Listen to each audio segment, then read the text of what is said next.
keringat si musang ini suci apa najis sehingga sedap wangi. Sebab ini dipakai buat bahan olahan minyak wangi ya, begitu. Maka kata Fathul Mu'in, waz-zabadu tahir. Zabat itu jadi keringat daripada musang. Itu adanya di pangkal paha keluar. Ini wanginya luar biasa. Wanginya. Jadi buatlah minyak wangi. Kita tempelin di baju. Boleh pakai sholat, boleh. Sebab zabat itu hukumnya suci. Bagaimana kalau di minyak ini nih nyampur rambutnya, bulunya rontok? Kan kalau bulunya najis. Begitu. Ini bagaimana kalau bercampur bulu ini dengan zabat? Begitu. Apakah enggak zabatnya najis?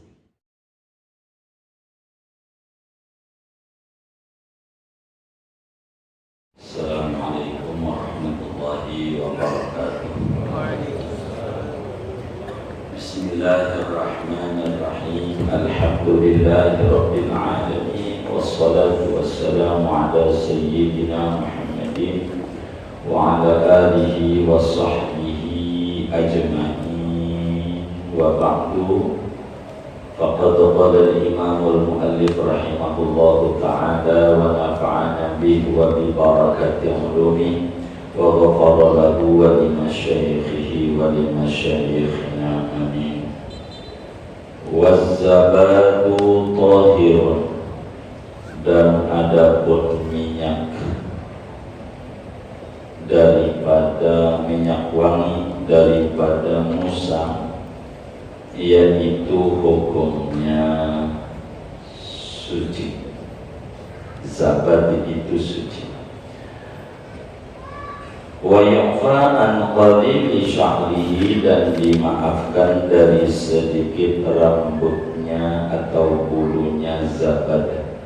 Kasalasi, contoh sedikit seperti 3 helai. Kada atlaquhu, seperti ini dimaafkan, telah memutlakkan para ulama fiqih akan dimaafkan.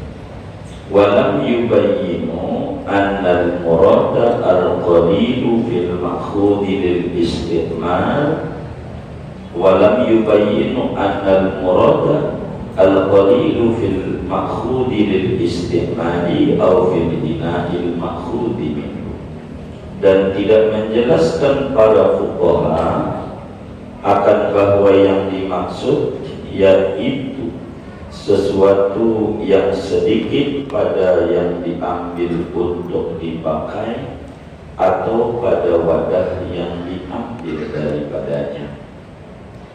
Qala Syekhuna, berkata guru besar kami Ibnu Hajar Al-Haytami, walladhi yuttajahu al-awwalu, dan adapun qaul yang dimuktamadkan yaitu pendapat yang pertama, sedikit pada yang diambil untuk dipakai. Ingka najamidan, jikalau ada oleh zabat yaitu beku. Li'anna al-ibrata fihi bimahallin najasati faqat, karena bahwa yang direken pada zabat yang beku yaitu pada tempat najis saja.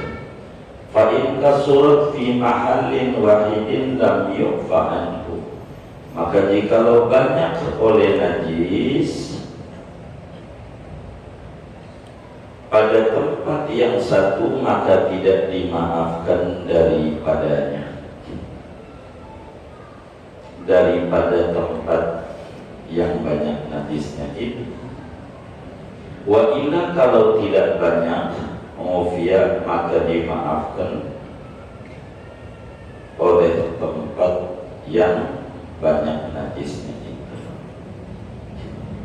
Bikhilafil ma'i'i, lain halnya zabat yang cair. Fa inna jami'ahu kasyai'il wahidi, maka sesungguhnya seluruhnya zabat yang cair yaitu seperti sesuatu yang satu. Fa in qalla sya'ru fihi ufiya anhu wa illa fala, maka jikalau sedikit oleh rambut pada zabat yang cair, maka dimaafkan daripada rambut itu. Wa illa, kalau tidak sedikit, fala, maka tidak dimaafkan. Wala nadhara lil ma'khudhi hina idin, dan tidak ada pandangan bagi yang diambil hina idin seketika ini zakat yang cair. Wa naqala al-muhibbu at-Tabari 'an Ibn Sabbaghi wa 'tamadahu annahu yu'fa an jirratil ba'iri wa nahwihi, dan telah menukilkan oleh Imam Muhibbuddin At-Tabari dari Imam Ibn Sabbagh, dan memuktamadkan oleh Imam Muhibbuddin At-Tabari akan maqalat Ibn Sabbagh annahu, akan bahwasanya sya'an yu'fa an jirratil ba'iri, yaitu dimaafkan daripada gayeman kunyahan unta wa nahwihi, dan seumpamanya. Fala yajuzu ma syariba minhu, maka tidak menjadi najis oleh apa yang meminum oleh unta daripada mak. Wa ulhiqa bihi famu ma yajtaru min waladil baqarati wa dhani idal taqama akhlafa ummihi, dan dikiaskan dengan ba'ir mulutnya sesuatu yang mengunyah daripada anak sapi, anak kambing, apabila mencaplok oleh anak sapi, anak kambing akan bentil susu ibunya si anak sapi. Wa qala Ibnu Salah, dan berkata oleh Imam Ibnu Salah, yu'fa amma tasalla bihi syai'un min afwahi sibyani ma'a tahaqquqi najasatiha, dimaafkan dari apa yang bertemu dengannya oleh sesuatu daripada mulut bocah serta nyata najisnya mulut. Wa alhaqa ghayruhu bihim afwahal majani, dan mengkiaskan, menyamakan oleh selain Ibnu Salah dengan bocah akan mulutnya orang gila.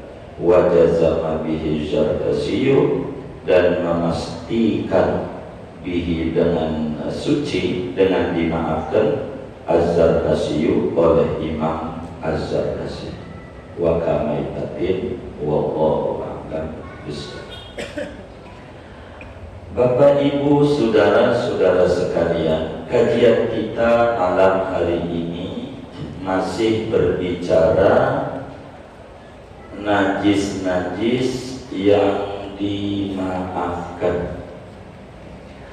Ada beberapa materi, setidak-tidaknya ada 1, 2, 3, 4, ada 6 materi, disingkat jadi 3 materi. Pertama, apa hukum zabat, sucikah atau najiskah? Itu 1.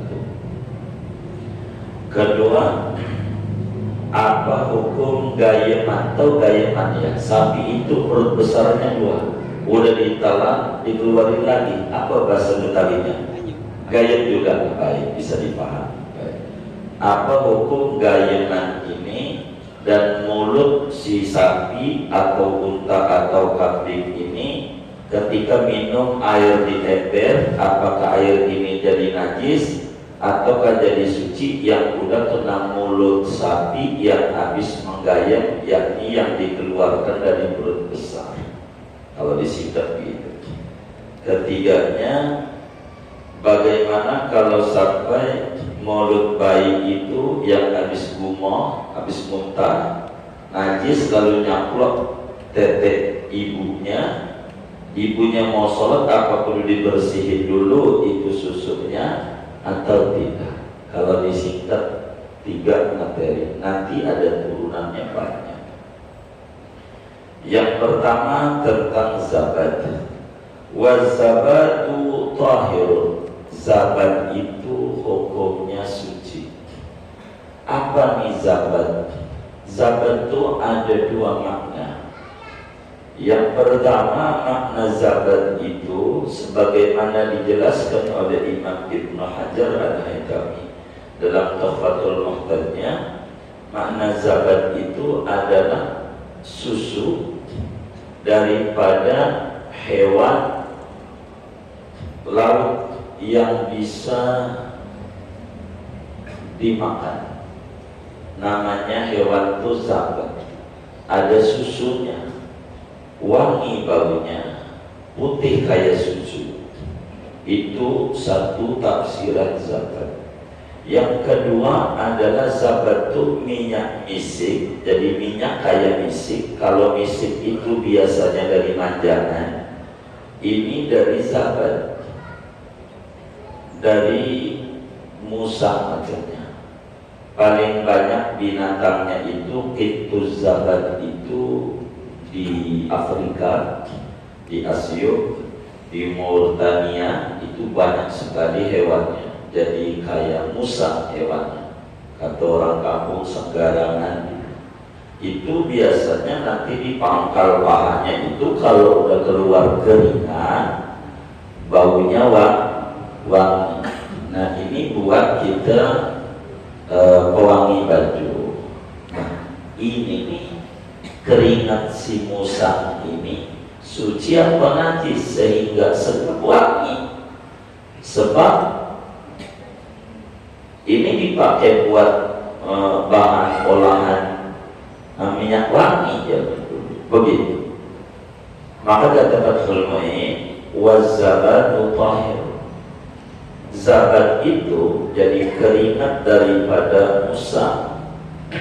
Itu adanya di pangkal paha keluar.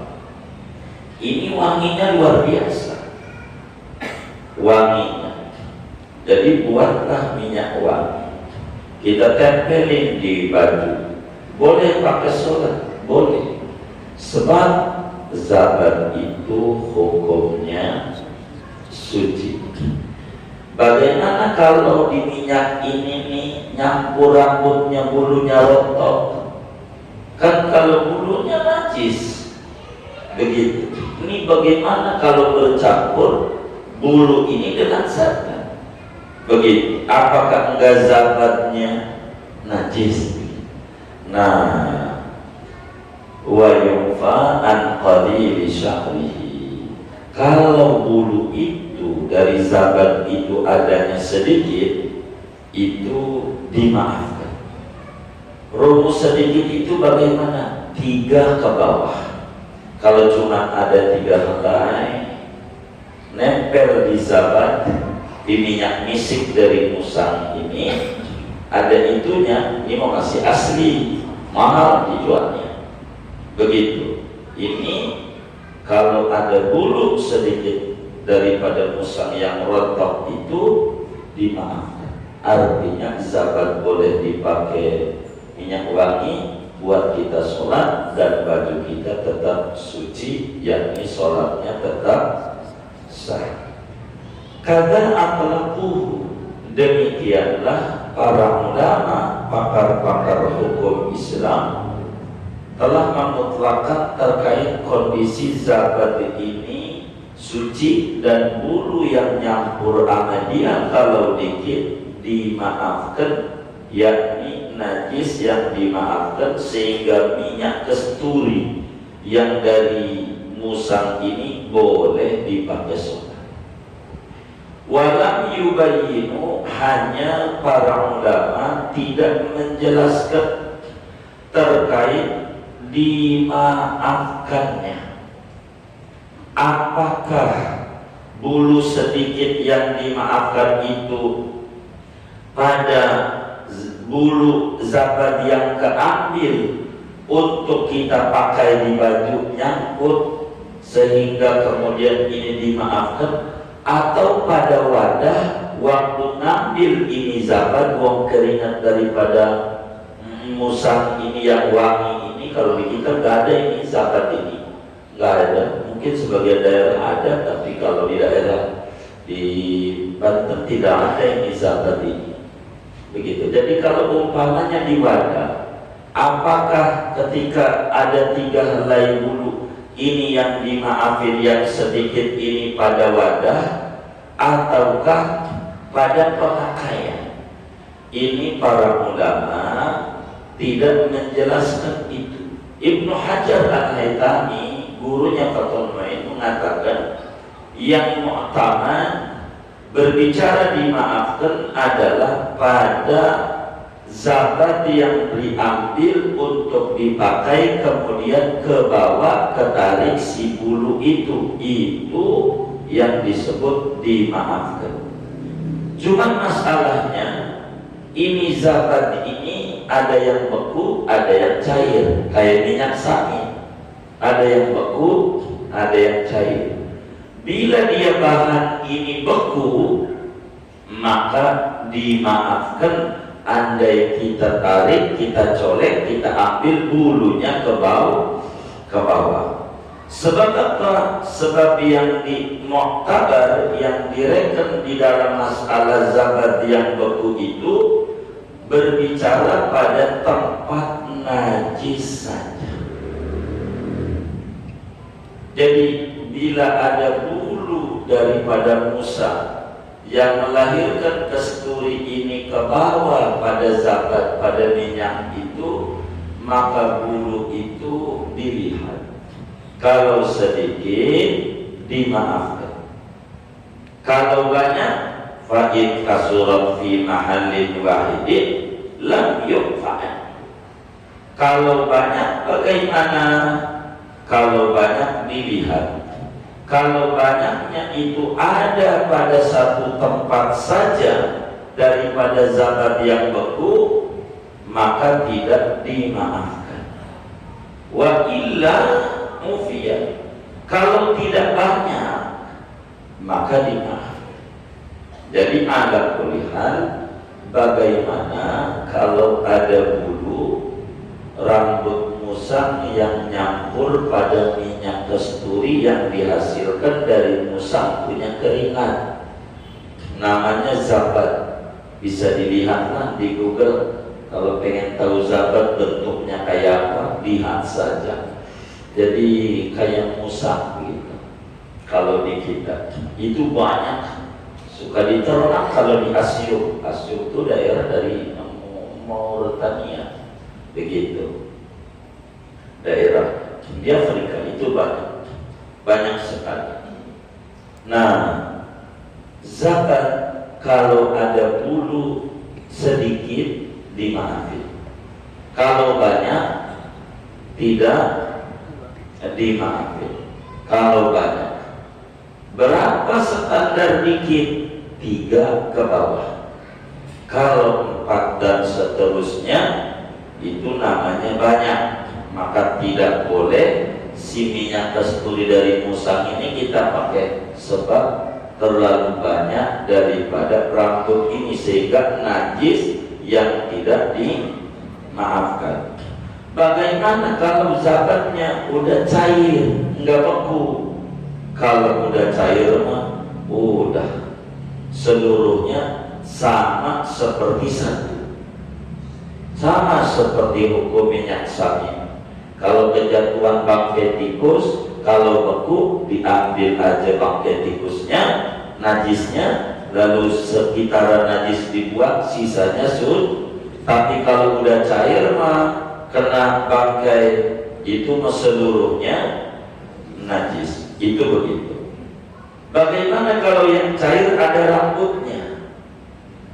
Zakat yang cair, hukum rambut ini fa'in qalla sya'ru fihi mufi'an huwa illa fadah.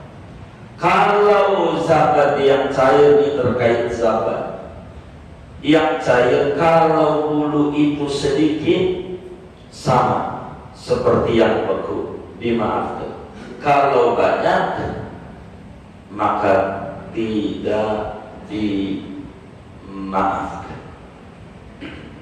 Cuman kalau pada yang cair, wala nadharu lil makhudi hina idin, tidak dipandang masalah yang diambil ketika zakat itu cair. Ala kulihan hukum zakat suci, tapi bulu yang didapat dari kesturi yang dari musang ini dilihat. Kalau nyampur ke situ dikit dimaafin, kalau banyak tidak dimaafin. Begitu ya tuh. Materi kedua, bagaimana hukum gayenan unta, sapi, karena unta dan sapi itu punya dua perut. Di dalamnya ini perut besarnya dua. Pertama untuk menggiling kotor, yang kedua untuk menggiling halus. Dua, yang kotor disimpan di bagian pertama, sesudah disimpan lalu dikeluarkan lagi oleh dia, dikunyah, sesudah lembut baru dimasukin. Itu yang namanya binatang, sapi, unta, dan seterusnya. Kenapa? Karena dia tidak tahu. Kalau kemudian dia makannya udah kenyang dikit, ya nama tuannya, ya udah, kalau dikit mudah. Minta lagi nggak bisa ngomong dia. Maka apa yang disediain dimasukin. Nanti ketika tuannya udah masuk semudah pergi, dikeluarin lagi. Masih makan sebetulnya, masih makan. Begitu. Kayak orang-orang ketika tahlilan itu, jeruk masuk ke tas. Itu masuk ke tas. Ini kantong yang satu. Orang udah habis, dia masih ada. Maka kenapa kita makanan harus sampai lembut? Karena perutnya cuma satu. Kalau udah masuk nggak bisa kita keluarin lagi. Masalahnya sesuatu yang dari dalam perut ini kan udah di perut besar, otomatis najis, dikeluarin lagi kan kayak muntah-muntahan. Cuman bedanya udah lembut, dia ditelan lagi, ditaruh di perut yang satu. Ini bakal berubah jadi energi. Sama seperti gilingan padi. Gilingan padi itu ada dua mesin olahan, molen, moles. Gilingan padi itu pertama membuang gabah, kulit yang kuningnya itu, tapi enggak bersih, hanya sebagian aja, kira-kira 70% bisa terbuat, masih belum semua. Maka diulang lagi di mesin yang satunya, baru sudah bersih. Yang ini sebagian jadi dedak buat bakar batu bata. Kalau yang mesin yang moles yang buat lembut ini buat baji, makanan ayam, jadi makanan bebek dan seterusnya, angsa begitu. Nah, bagaimana hukumnya gayeman sapi? Kalau di kita unta nggak ada, di Ragunan ada, cuma kurang makan kayaknya. Unta, tahu unta nggak? Gitu. Unta tuh tidak mengandung kolesterol, enggak. Termasuk sapi juga enggak. Ngandungnya apa? Anaknya. Mengandungnya anaknya. Ya. Kata Imam Muhibbuddin At-Tabari, ulama besar daripada mazhab Syafi'i, menukil pendapat dari Imam Ibnu Sabbagh yang mengarang kitab Asy-Syamil fi Fiqh Syafi'i, bahwa gayeman unta, gayeman sapi, walaupun sudah masuk perut besar lalu keluar dikunyah oleh mulutnya, ini najis yang dimaafkan. Sehingga ketika sapi itu seret, kan seret, dia pengen minum, otomatis mulut yang ada najis karena air di ember. Ini masalahnya air di ember nih najis apakah? Dijawab najis yang dimaafkan. Sehingga air yang di ember yang diminum oleh sapi masih boleh dipakai wudu, masih boleh dipakai mandi junub. Begitu. Ini sih sebetulnya materi kita kalau pakai Karang Tengah udah nggak ada kan gitu. Sapi juga udah nggak ada ya, udah nggak ada ya. Begitu. Kalau dulu kan banyak, namanya di Barangka ya kan, ngalamin kan? Oh enggak. Begini. Kalau yang justru masaliban minum, maka tidak jadi najis wadah air ember yang diminum oleh sapi yang habis menggayat.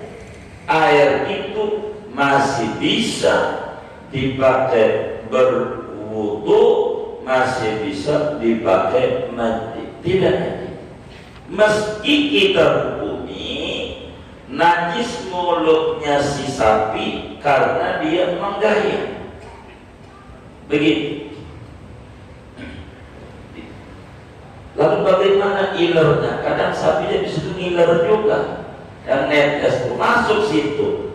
Imam Romli di dalam kitab Nihayatul Muqtad mengatakan sama dimaafi.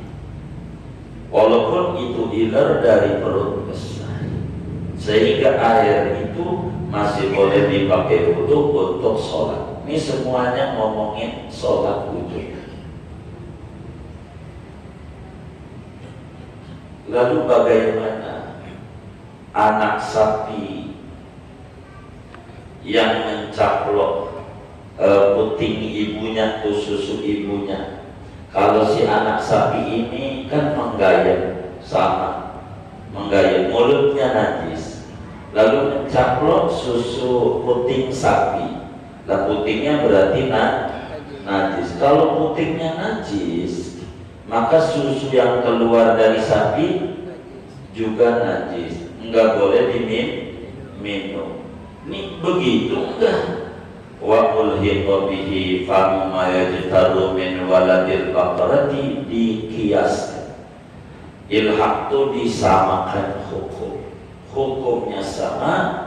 Mulut daripada anak sapi atau anak kambing bila mencaplok daripada puting ibu induknya, maka susu yang keluar dari induk sapi masih tetap hukumnya suci, mensucikan, bisa diminum atau kita pegang itu susu sapi putingnya, enggak kemudian kita mesti dicuci begitu.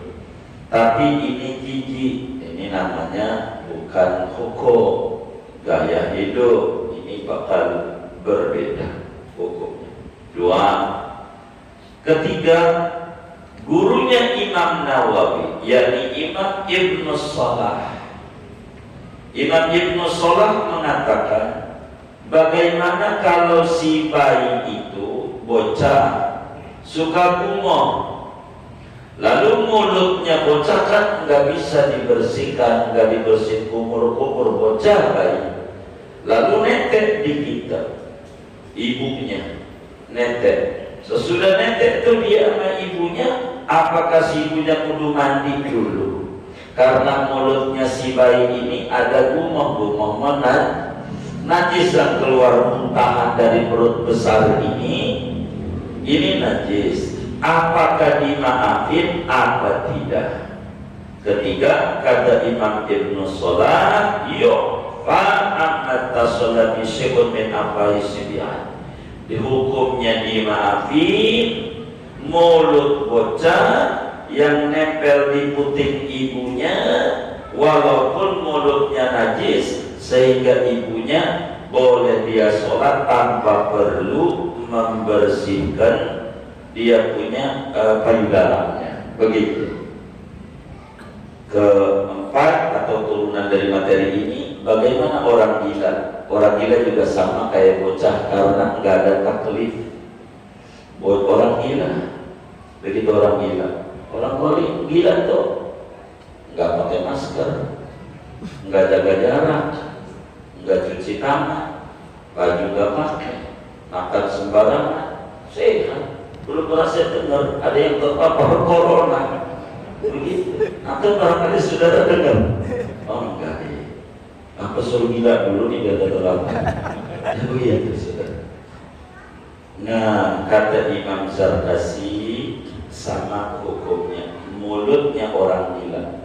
Andai dia makan sembarangan, makan najis, makan ini, lalu minum di gelas atau megang ini bagaimana? Tetap hukumnya disamakan, yakni andai najis dimaafkan, sehingga sholat saja. Ala kulli hal, memang syarat sholat diantaranya kudu suci dari najis, baik badan, tempat, dan pakaian. Inilah 3 materi yang kita kaji pada malam hari ini. Saya mau tutup segini aja dah, gak usah banyak. Ada yang ditanya mungkin dari materi ini atau di luarnya sebelum doa.